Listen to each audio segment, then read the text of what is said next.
Bọn cái này nhưng mà lên nơi cầm thi sòng cán rồi bóc hàng mà cũng sập bạc co mà dương bà khơi nào sập bạc co dương tràn mình đến hay sập bài mình đến trong cầm thi bấm trot cầm thi sòng cán năm mai dương hay nhưng bạn ấy ngàyนี้ก็สำหรับตัวสำหรับกรมบำตรบำตรนี่ก็จะบำบอกไปในขมายยังต่างไปดามที่ได้มีประวัติในข้ามคายซิมเรียบการบำตรมื้อนี้พองได้คือก็มีว่าแต่ไหนมวยท่าได้งบตบจังไรนำจ้าโจมทำทำไมวิ่งดำไปได้หยาตบจังไรนั่นไงจริงจังไรให้ดองดอยนี่สำคัญนะบ้องดองดอยนี่ดำนางเราเตะโก้ได้เตียงยกแล้วตบจังไรได้ประมาณประโม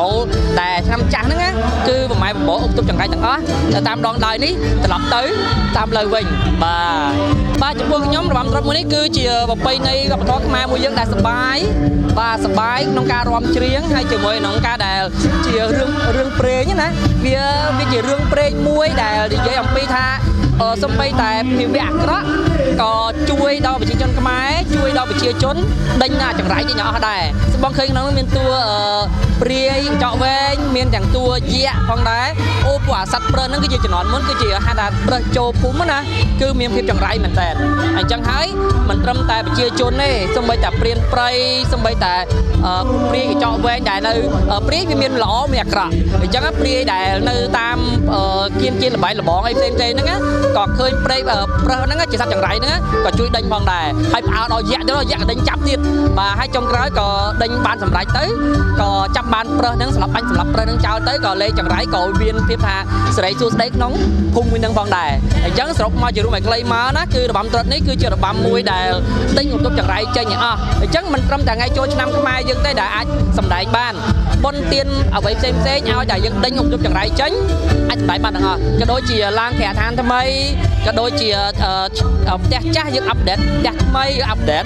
បាទយើងដេកថ្មីអញ្ចឹងណាគឺយើងទាញយកអុំជុំយ៉ាងចាស់ទាំងអស់ហ្នឹងណាចូលចោលតែម្ដងយើងអោបហេងតំណាងឡចាំថ្មីក្រុមរបស់ខ្ញុំមានសមាជិកដល់តែ23នាក់បាទ23នាក់ទាំងអស់បងណាទាំងលោកគ្រូអ្នកគ្រូផងដែរ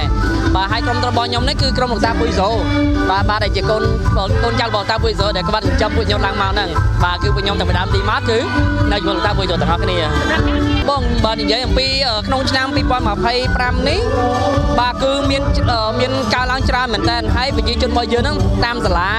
តាមវត្តតាមស្ថាប័នតាមក្រសួងធំគឺគ្រប់កន្លែងគឺតែងតែធ្វើសង្គ្រាមទាំងអស់បងធ្វើសង្គ្រាមមួយរបាំត្រុដិអត់ចោលទេបងត្រុដិគឺជារបាំសំខាន់បំផុតនៅប្រទេសខ្មែររបស់យើងបាទច្រើនបងយើងត្រូវការតួច្រើនហើយតួនីមួយយើងមានតួចាស់តួថ្មីតួចាស់មិនបញ្ហាគាត់ជំនាញហើយប៉ុន្តែទៅពេលតួថ្មីយើងត្រូវការបង្ហាត់គាត់ច្រើនហើយបង្ហាត់យូរដែរបងខ្ញុំ